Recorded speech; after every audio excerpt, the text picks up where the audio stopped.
hindi natin maaaring iwasan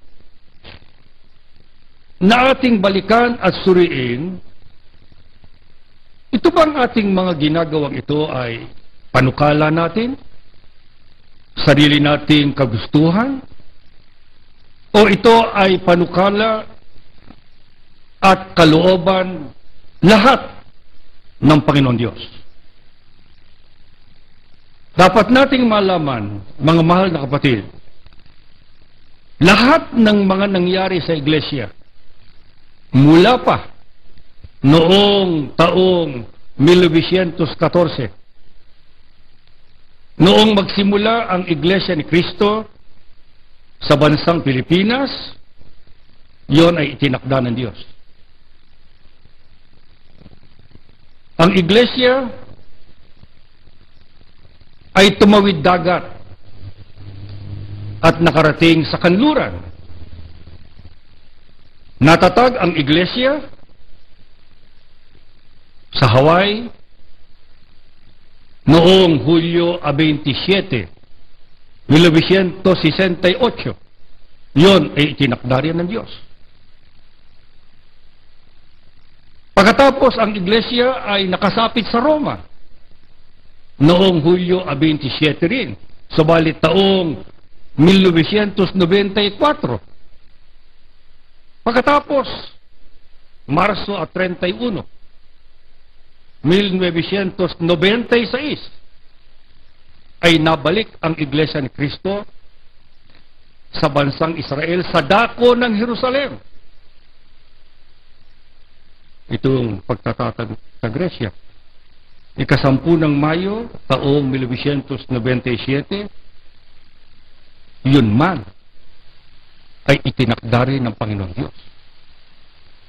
Sa makatwid, yung itinakda ng Diyos na dapat gampanan ng Iglesia, na gawaing pagliligtas, ituloy ang gawaing pagliligtas na sinasabi sa 49:6. Hanggang sa pinakamalayong dako. Hanggang sa pinakamalayong dako. Hanggang sa katapusan ng sanglibutan. Aabot tayo ron.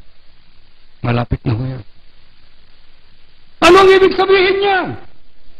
Yung itinakda ng Diyos na ating gawin ay natutupad sa Iglesia. Mula pa ng 1914 hanggang sa pagtawid dagat, 1968, hanggang sa pagbabalik para ilabas ang mga tumalikod, natatag sa Roma, 1994, at pagbabalik sa Jerusalem, 1996, at pagtatatag sa Gresya, 1997, lahat kumalaw ang Iglesia sa pagkilos at sa kapangyarihan ng Diyos. Bakit pa kayo mag-aalinlangan sa katotohanan ng inyong pagka-Iglesia ng Cristo?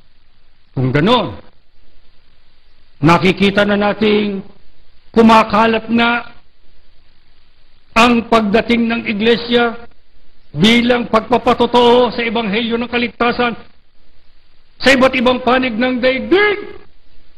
Pag itinanong niyo sa akin, kapatid, ano pa po kasunod? Saan naman ho kayo magtatatag? Ewan ko. Pero ang sabi dito, ipangangaral ang Ebanghelyo ng Kaharian sa buong sanglibutan bilang patotoo sa lahat ng bansa. Kung magkagayon ang kasunod, darating na ang wakas. Tanda na ba kayo? Kaya namin sinikap na makita kayo para matupad na ang isa pang itinakda ng Diyos. Pag nakita ng Diyos, ayos na. Hindi naman sinasabi ng Diyos na maaakit natin ang lahat ng bansa. Ang sabi dito, ipangangaral ang Ebanghelyo ng Kaharian bilang patotoo. Kaya kayo, at ang iba pang mga kapatid kung saan-saan nakarating sa lahat ng panig ng mundo, hinihimok namin, ipangaral ninyo. Imisyon ninyo ang Iglesia. Kitanggapin nila kay hindi. Sabihin ninyo kung anong tunay na kaligtasan. Sabihin ninyo kung alin talaga ang kaparaanan sa kaligtasan. Ang tunay na Iglesia ni Cristo.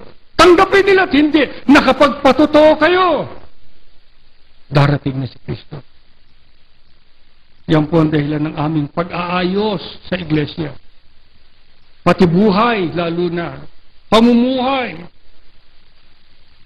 At ang unang-unang hinihilingan ko ng katapatan, itong aking mga kasamang mga ministro, na wala sanang kahit isa bang magtataksil, o magsisipagtalusira, o magpapabaya, kasama ang mga may tungkulin, mga aawit.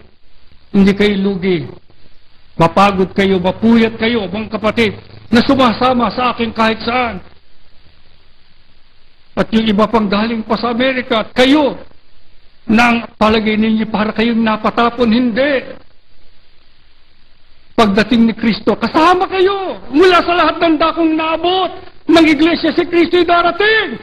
Darat na niya ang iglesia, nakakalat na sa iba't ibang panig ng daigdig. Sabi ng Biblia, lahat ng mga kumahalat na yon, titipunin niya para isama sa kaligtasan. Huwag lang kayong aalis sa iglesia. Parisan ninyo ang unang iglesia, matatag sa pananampalataya, ang unang iglesia sa Tesalonica nung panahon ng mga apostol, matiisin sa kabila ng mga pag-uusig. Hindi sila nanghina.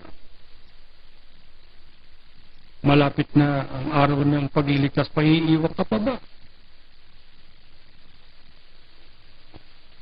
Kung sasabihin niyo sa akin, kapatid, paano po? Minsan ho, sapin-sapin ang aking problema.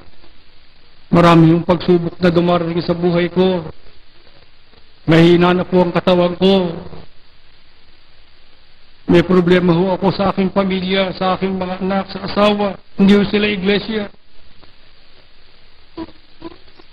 Ang pagpapali inilalaan sa mga sumasamba. Kaya masama hindi po sumasamba. Paano kapag papalain ng Diyos? Kaya kanina, alam na alam kong ang Diyos ay naririto sapagkat gusto na niyang magpala sa masasabik, sa lalapit, sa dudulog. Kaparis ng sabi nito, Diyos ko, pakinggan mo ako. Saan man ako naroon, kahit ako'y nasa malayo, kahit narito na ako sa wakas ng lupa, hihingi ako sa iyo ng tulong. Pagka ako nang hihina, akayin mo ako, ilagay mo ako sa isang dakong matatag. Ilagay mo ako sa dako ng bato ng kaligtasan. Kaya hinihiling ko sa Diyos. Alam kong nakikinig siya. At kay Jesus na alam kong narito siya. Basbasan sana ng Diyos kayong lahat. Kung sakaling hindi tayo magkita dahil sa hindi na kayo makabalik sa atin. Kung sakaling hindi na rin nyo makita ang ilan ninyong mahal sa buhay. Pero isa lang ho ang nasisiguro. Dahil kukunin ni Kristo kahit saan man naroon ang kanyang mga hinirang, tiyak na kasama kayo, tiyak na kasama ang lahat ng nasa iba't ibang panig ng daigdig. At doon, magkakasama-sama sa piling ng Diyos sa bayang banal. Para wag lang magkahiwalay magpakailanman. Kaya bago kayo umuwi, sabihin na ninyo sa Diyos ang lahat ng inyong karaingan ngayong narito siya. Apuhapin ninyo siya. Magmakaawa kayo sa Kanya. Hindi ko alam ang mga suliranin ninyo, pero ang alam ko ano man yan. Kaya po ng Diyos na lunasan.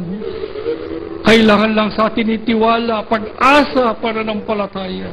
Ama, huwag mong pababayaan ang mga anak mong ito. Pagka sila malilis ng landas, tapikin mo agad. Hilahin mo, ibalik mo sa iyo. Pag sila manghihina at kukulangin ng lakas, bigyan mo sila ng pag-asa. Itulak mo sila para sila makapagpatuloy. Tapusin nila ang kanilang takbuhin. Ang may tungkulin, huwag nilang pipitawan ang kanilang karapatan. Ito ang kanilang pamana na ibinigay ng Diyos para kanilang iharap sa araw ng paghukom.